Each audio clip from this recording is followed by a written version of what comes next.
اب انسان کس طرح سے اس کو شروع کرتا ہے؟ اگر کسی انسان کو برا خیال آ جائے کسی کے بارے میں تو اس کو اس بری سوچ کو تعوذ پڑھ کر جھٹک دینا چاہیے.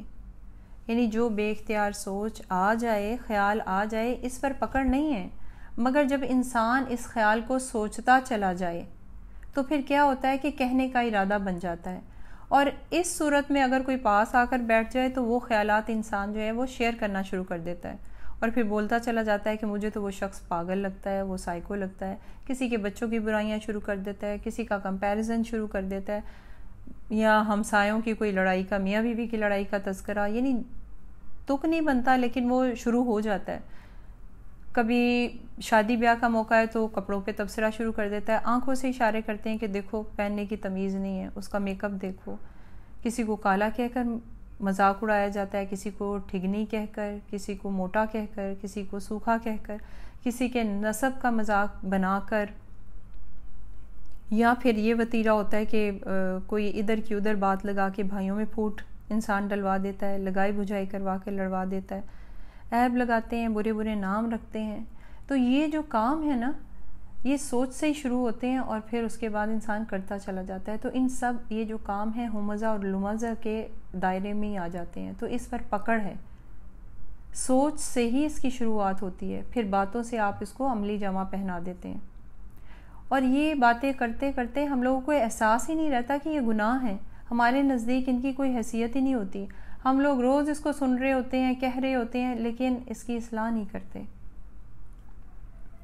اگر کسی کی اصلاح بھی درکار ہو تو اصلاح کے لیے اس کو تنہائی میں لے کر بتائیے کہ یہ برائی ہے، اس کو مت کیجیے. سامنے کہیں گے تو کیا ہوگا کہ یہ منہ پہ عیب لگانا ہے، کسی کے سامنے ذلیل کرنا ہے. اور اگر پیچھے بات کریں گے تو وہ غیبت ہو جائے گی. تو شریعت میں تو اس ہمزہ لمزہ کو بہت ہی برا بتایا گیا ہے. سورۃ الحجرات کی آیت نمبر 11 میں ذکر کیا گیا ہے. اس کا میں مفہوم آپ کو بتاؤں گی.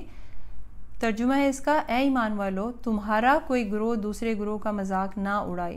ہو سکتا ہے کہ وہ مذاق اڑانے والوں سے بہتر ہوں، اور نہ ہی عورتیں دوسری عورتوں کا مذاق اڑائیں. ہو سکتا ہے کہ وہ ان سے بہتر ہوں.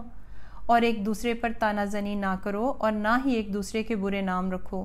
ایمان کے بعد فسق میں نام پیدا کرنا بہت بری بات ہے، اور جو لوگ ان سے توبہ نہ کریں وہی ظالم ہیں. اب یہ آیت نمبر 11 تھی، اور سورۃ الحجرات کی ہی آیت نمبر 12 کا ترجمہ بھی دیکھیے: اے ایمان والو، بہت گمان کرنے سے پرہیز کرو، کیونکہ بعض گمان گناہ ہوتے ہیں. اور تجسس نہ کرو، اور نہ ہی تم میں سے کوئی کسی کی غیبت کرے. کیا تم میں سے کوئی پسند کرتا ہے کہ اپنے مردہ بھائی کا گوشت کھائے؟ تم اس کام کو ناپسند کرتے ہو.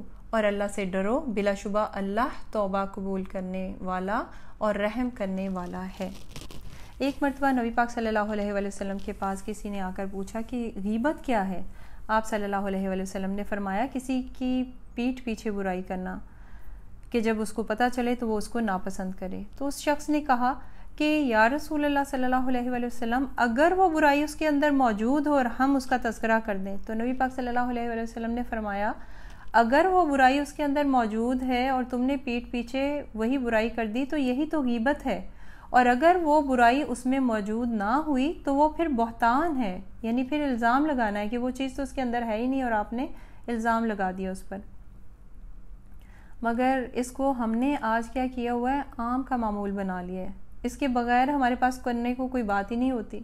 پہلے زمانے میں بھی، اس وقت کفار مکہ کے دور میں بھی یہ برائیاں بہت عام تھیں اور ہر دور میں رہی ہیں. آج بھی آپ دیکھیں تو آپ دیکھیں گے کہ یہ سب سے زیادہ عام ہیں برائیاں. شریعت اسلامیہ میں ایک انسان کی بہت زیادہ حرمت ہے. اگر آپ نے ہاتھوں کے اشاروں سے، آنکھوں کے اشاروں سے یا زبان سے کسی کا مذاق اڑایا تو آپ نے کیا کیا کہ اس کی شخصیت کو ختم کر کے رکھ دیا. نبی پاک صلی اللہ علیہ وآلہ وسلم ایک مرتبہ کعبہ کے پاس کھڑے تھے. آپ صلی اللہ علیہ وآلہ وسلم نے فرمایا کہ اے کعبہ، تو محترم ہے، مقدس ہے، تو ہمارا قبلہ ہے، مگر تجھ سے بھی محترم ایک اور ہے، اور وہ ہے انسان. کعبہ مٹی پتھر کا بنا ہے، بن سکتا ہے، ٹوٹ سکتا ہے، پھر سے بنایا جا سکتا ہے، مگر انسان کے ساتھ وہ سلوک نہیں ہو سکتا. تو انسان کے اندر انسان کی حرمت میں کیا کیا چیزیں ہیں، اس کا خون، اس کی عزت اور اس کا مال سب آ جاتا ہے۔ حجۃ الوداع کے خطبے میں نبی پاک صلی اللہ علیہ وسلم نے فرمایا کہ جس طرح اس شہر کی حرمت ہے یعنی مکہ، اور اس دن کی حرمت ہے یوم عرفہ، اور اس مہینے کی حرمت ہے یعنی ذوالحجہ، اسی طرح تمہاری جان، تمہارا مال اور تمہاری عزت بھی ایک دوسرے پر حرام ہے۔ یعنی ہم کسی کا قتل، کسی کا مال چوری یا کسی کی عزت تار تار نہیں کر سکتے۔ تو یہ جو دو گناہ ہیں، ہمزہ اور لمزہ، یہ انسانی کردار کو تار تار کر دیتے ہیں۔ اگر آپ نے کسی شخص کی غیبت لوگوں کے سامنے کی اور لوگ اس کو برا سمجھنے لگے تو کیا کیا آپ نے اس کی عزت اتار کے رکھ دی۔ ہم سب عوام ہوں یا خواص، سب کسی نہ کسی طرح اس کام میں ملوث ہیں، بس احساس ہی نہیں رہتا ہم کو بات کرتے ہوئے کہ ہم کہاں سے شروع ہوتے ہیں اور کہاں تک پہنچ جاتے ہیں۔ تو ضرورت ہے کہ ہم عوام اور خواص، سارے دیندار لوگ بھی، اسپیشلی عورتیں اور مرد بھی، اس گناہ کو بڑا گناہ سمجھیں، اور اس گناہ سے ہمیں بچنے کی بہت ضرورت ہے۔ اب دیکھتے ہیں کہ انسان اپنے آپ کو ہلاکت میں ڈالتا کس طرح ہے۔ ساری زندگی انسان نیک اعمال کرتا رہتا ہے، روزے، نماز، حج، زکوٰۃ، ان کی ادائیگی کرتا رہتا ہے، اور پھر آخرت میں وہ اس حال میں آئے گا کہ اس نے کسی کو گالی دی ہوگی، کسی پر بہتان لگایا ہوگا، کسی کا مال ہڑپ کیا ہوگا، کسی کا خون بہایا ہوگا اور کسی کا حق مارا ہوگا۔ تو جس کا اس نے حق مارا ہوگا انہیں اس شخص کی نیکیاں بدلے میں دے دی جائیں گی، اور اگر اس کی نیکیاں ختم ہو گئیں اور اس پر لوگوں کے حقوق ابھی باقی ہوئے تو پھر لوگوں کے گناہ اس پر لاد دیے جائیں گے اور اسے پھر جہنم میں پھینک دیا جائے گا۔ تو اس طرح سے انسان کو یہ دو گناہ جو ہیں ہلاکت، بربادی اور جہنم کی طرف دھکیل دیں گے۔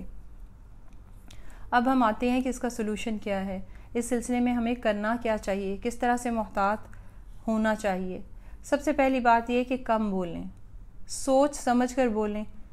کوئی بھی برا خیال، بری سوچ آتی ہے اسے فوراً جھٹک دیں، تعوذ پڑھیں تاکہ وہ ارادہ نہ بنے۔ آپ لوگ اکٹھے ہوں تو اچھے مقصد کے لیے، مل بیٹھیں تو اچھی بات کیجئے، ورنہ چپ رہیے، اپنے کام سے کام رکھیے۔ محفل سجی ہوئی ہے اور اس میں برائیاں شروع ہو گئی ہیں تو آپ کور کیجئے اپنے مسلمان بھائی کو جو وہاں پر موجود نہیں ہے، اور کوئی ایک برائی کر رہا ہے تو آپ پردہ ڈالیے۔ جو انسان دنیا میں اپنے بھائی کے عیب پر پردہ ڈالے گا، کور کرے گا، اسے اللہ سبحانہ وتعالیٰ قیامت کے دن اس کے عیبوں پہ پردہ ڈالے گا۔ تو اگر پھر بھی مصر ہیں وہ اس چیز پر تو آپ دعا کر کے اس ٹاپک کو ہی چینج کر دیں، کہہ دیجئے کہ اللہ اسے بھی ہدایت دے اور ہم سب کو بھی ہدایت دے۔ لیکن اگر اس کا بھی اثر نہیں ہے ان پر تو آپ اس محفل کو چھوڑ دیجئے، وہاں سے اٹھ جائیے۔ پھر ایک چیز ہے کہ فضول لمبی فون کال جو ہیں، ہم خواہ مخواہ کی باتیں کرتے چلے جاتے ہیں تو کیا ہوتا ہے کہ اس کے اندر غیبت اور چغلی ہی ہوتی ہے۔ پھر نہ اپنا وقت ضائع کریں نہ دوسروں کا۔ فون کرنا ہے آپ نے، ٹو دی پوائنٹ بات کریں، حال چال پوچھیں، جو پوچھنا ہے پوچھیں، جو کہنا ہے کہیں۔ اگر اس طرح سے کریں گے یقین کریں 3 منٹ سے زیادہ فون کال نہیں ہوگی۔ اگر آپ گھنٹوں بات کر رہے ہیں تو پھر سوچ لیں کہ بات کیا ہو رہی ہے۔ خود ہم اپنا رجسٹر گناہوں سے بھر رہے ہیں، اور یہ نامہ اعمال یہ ایک ایسی زندگی کی کتاب ہے کہ جس کے آتھر ہم خود ہیں۔ اب دیکھتے ہیں کہ کس صورت میں کسی کی برائی بتانا جائز ہے۔ اگر کسی کا رشتہ ہو رہا ہے، لڑکی کا باپ ہے، وہ آپ سے پوچھتا ہے کہ فلاں فلاں جگہ کر رہے ہیں، آپ کو پتہ ہے، علم ہے کہ وہ لڑکا صحیح نہیں ہے، عیب ہے اس کے اندر، کمی ہے کوئی، یا وہ نشہ کرتا ہے، تو وہ اب آپ کا فرض ہے کہ آپ اس کو صحیح بتائیں۔ یہ غیبت میں کاؤنٹ نہیں ہوگا۔ مشورہ ایک امانت ہوتا ہے، وہ آپ سے مشورہ کر رہا ہے، وہ آپ سے پوچھ رہا ہے، تو اب آپ اس صورتحال میں صاف بتائیں گے کہ وہ بندہ غصے والا ہے یا اچھا ہے، یا اس کے اندر کیا کمی یا برائی ہے۔ اور دوسری صورت، اگر کوئی قتل کے ارادے سے نکلتا ہے، آپ کو پتہ ہے کہ وہ کہہ رہا ہے کہ میں آج اس کو نہیں چھوڑوں گا، اس کے ہاتھ میں چاقو ہے یا ریوالور ہے، یا وہ بری نیت سے جا رہا ہے، آپ کے علم میں ہے، اگر وہ چوری کی نیت سے جا رہا ہے، جو بھی اس کا ارادہ ہے آپ کو پتہ ہے اور آپ لوگوں کو بتا دیں، تو یہ اس وقت یہ غیبت اور برائی میں کاؤنٹ نہیں ہوگا، کیونکہ آپ یہ کام فساد کے لیے نہیں، آپ اس برے کام کو روکنا چاہتے ہیں، آپ اس بندے کو بھی گناہ سے روکنا چاہتے ہیں، اس میں اصلاح کا پوائنٹ ہے۔ تو اب اللہ تعالیٰ سے دعا ہے کہ اللہ سبحانہ وتعالیٰ ہم سب کو ان برائیوں سے بچائے، آمین، اور ہمیں اچھا بولنے اور اچھا سننے کی توفیق عطا فرمائے، آمین ثم آمین۔ یہ تھی سورۃ الہمزہ کی آیت نمبر 1۔ جزاکم اللہ خیرن کثیرن. السلام علیکم ورحمۃ اللہ وبرکاتہ. سبحانک اللہم و بحمدک اشہد ان لا الہ الا انت استغفرک و اتوب الیک.